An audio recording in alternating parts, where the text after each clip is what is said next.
Bonjour. Nomenclature des alcools aliphatique, les classes de ces alcools et les isomères. Là, on va considérer quatre exemples d'alcools aliphatique. On va essayer tout d'abord de les nommer.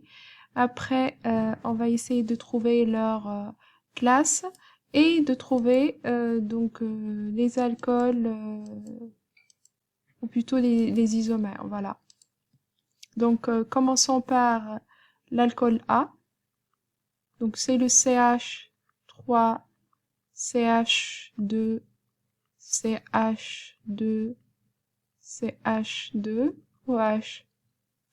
On va essayer tout d'abord de trouver notre carbone fonctionnel, c'est celui qui porte le groupe hydroxyle, donc c'est celui-là, d'accord?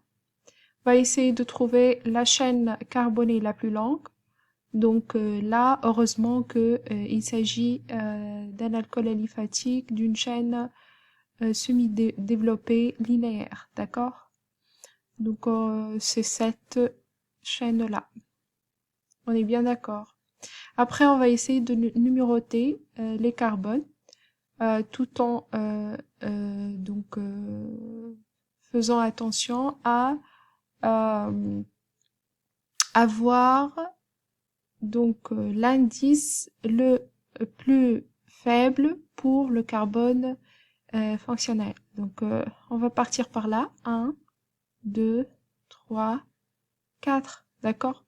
Sinon, si on va partir de gauche, donc ça va être la 1, 2, 3, 4.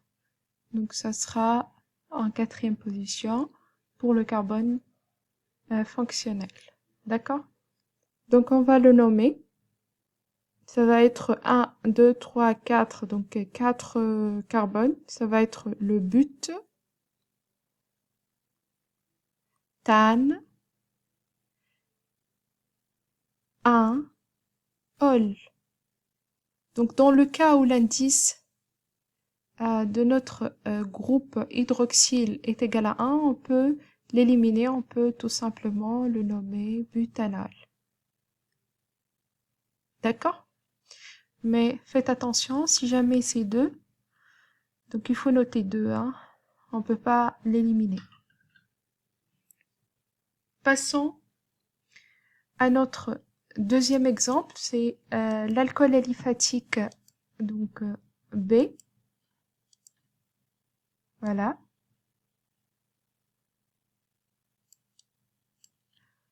Donc c'est le le CH3, CH3, CH2, CH2OH.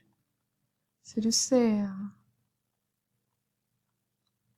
Donc on est bien d'accord que notre alcool aliphatique ici est ramifié, on a une ramification. Ici un groupe méthyle, parce que c'est un groupe qui contient un seul carbone. Si jamais c'est un groupement qui contient 2 carbones, on va l'appeler éthyle. Donc notre groupement hydroxyle, c'est là. Donc notre carbone fonctionnel, il est là. Donc on va essayer de trouver la chaîne la plus longue. Ça sera celle-là. On va essayer de numéroter. Donc 1, 2, 3, 4. Quand on va trouver que OH, c'est à l'indice 1. Et notre groupement méthyle, c'est l'indice 3. Si on va donc inverser, ça sera 1, 2, 3, 4. Notre groupement méthyle, c'est le 1. Donc c'est pareil. Et le 2, pardon. Et notre OH, c'est pour l'indice 4. Donc on va partir par ce sens-là. Ça va être 1, 2, 3, 4. Donc c'est le but, tan, 1, ol, 3, tiré, méthyl butane 1-ol. Donc, il faut noter que notre alcool s'écrit sous la formule brute qui est CnH2n plus 2 O. Donc, là, on est bien d'accord que CnH2n plus 2, c'est la formule brute d'un alcane. Donc, c'est de ça, au-delà, notre nomenclature. D'accord? C'est comme si c'est un hydrocarbure alcane qui est un hydrocarbure saturé. On est bien d'accord. On n'a pas des liaisons triple ou double. On n'a que des liaisons simples. Donc, notre cas d'alcool aliphatique, c'est un alcool aliphatique qui n'est pas cyclique et qui est saturé. D'accord? Et dans votre programme, vous étudiez seulement les alcools aliphatiques qui contiennent un seul groupement hydroxyle. Il y a ce qu'on appelle le polyalcool. Dans votre programme, vous l'étudiez pas. Donc voilà, passons à l'alcool B. Passons à l'alcool B, comme on a dit. On va écrire ici. Donc le B, c'est le CH3, CH, CH, CH3, OH, CH3. On est bien d'accord que notre alcool ici, c'est un alcool d'une chaîne carbonée semi-développée, ramifiée. On a une ramification qui est le groupement éthyle. Notre carbone fonctionnel, c'est celui-là, parce qu'il est lié à OH. Donc, on va essayer de trouver notre chaîne carbonée la plus longue, c'est celle-là. Pardon. On a pu également prendre une autre chaîne, mais ça sera la même chose, d'accord? Celle-là. Hop, hop, hop, hop, hop, d'accord? Sinon, on va essayer de numéroter. 1, 2, 3, 4. On peut partir par la gauche, mais ça va être des indices plus élevés pour l'OH et moins élevés pour le CH. Donc, on va choisir ce sens-là. D'accord. On va essayer de nommer notre alcool aliphatique saturé. Donc, c'est une chaîne de 4 carbones. C'est le butane, 2-ol. La terminaison de notre nom des alcools aliphatiques. Ol. La terminaison de alcool. Donc, on va terminer avec la ramification qui est 3-méthyl but de ol. Voilà. Donc, passons au dernier alcool aliphatique saturé. C'est le D. C'est le CH3, CH, CH2, OH.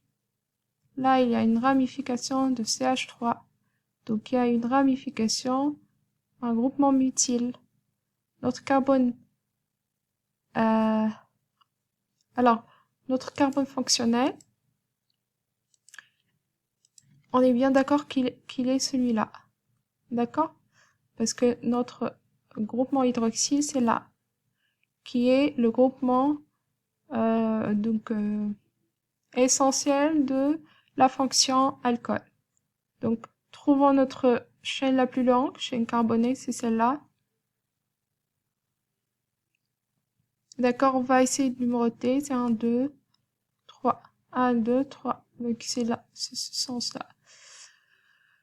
On va essayer de le nommer. Donc, c'est le prop, parce qu'il contient 3 carbones. Prop, propane, 1, ol, 2, méthyle. D'accord? Donc voilà pour la nomenclature pour les alcools. On va essayer maintenant de classer ces alcools, aliphatiques. Donc, on va voir celui-là. Où est-ce qu'on peut trouver le carbone fonctionnel? C'est celui-là, alors. On peut remarquer que notre carbone fonctionnel est lié à un radical qui est celui-là, un seul radical, d'accord?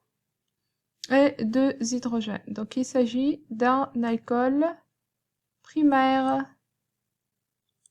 parce qu'il est lié à un seul radical. Ici, notre carbone fonctionnel, c'est celui-là. Il est lié à un radical ici et 2H, donc primaire également. Celui-là, notre carbone fonctionnel, c'est ici. Il est lié à un seul radical et OH, donc primaire. Aussi là, notre C fonctionnel, celui-là, il est lié à R1, radical CH3, R2 et un seul H.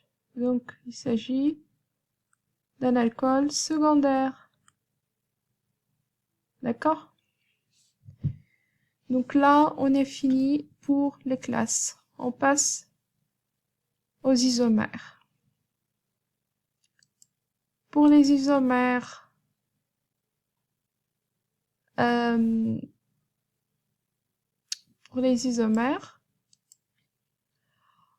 on va remarquer que on va essayer tout d'abord de trouver et d'écrire les formules les formules brutes pour chaque alcool. Ici, c'est le C.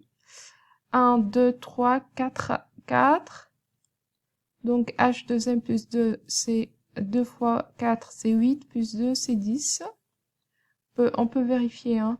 Donc, H, 4, 5, 6, 7, 8, 9, 10. D'accord? Et O.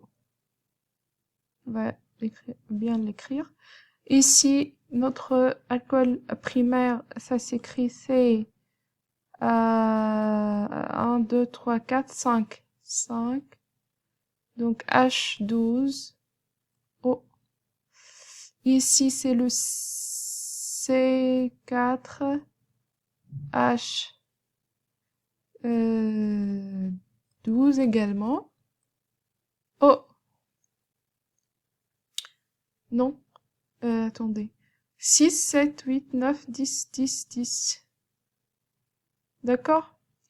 Ici, c'est le C. 1, 2, 3, 4, 5, 5. H. 12. O. Donc, on est bien d'accord que notre alcool ici, le A, et l'alcool là, le D, ont la même formule développée. D'accord? Donc, il s'agit des isomères, mais il faut vérifier quel type d'isomère. Donc, tout simplement, ils n'ont pas la même chaîne. Ici, c'est une chaîne linéaire. Là, c'est une chaîne linéaire avec une ramification. Donc, ici, on a 3 carbones et ici, on a 4. Donc, il s'agit des isomères de chaîne. Le A et le D. Deux chaînes. Ça s'appelle deux chaînes.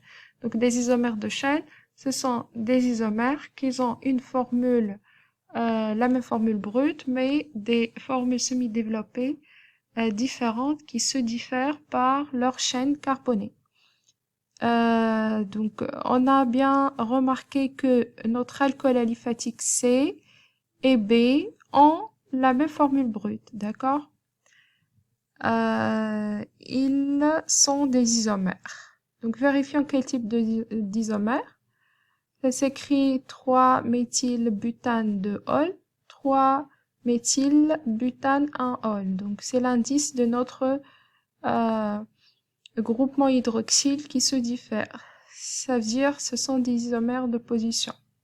La position quoi? Ici, c'est la position 1, ici, c'est la position 2. Et donc, on va écrire ici, les isomères de position sont le C et le B. Et voilà! Merci.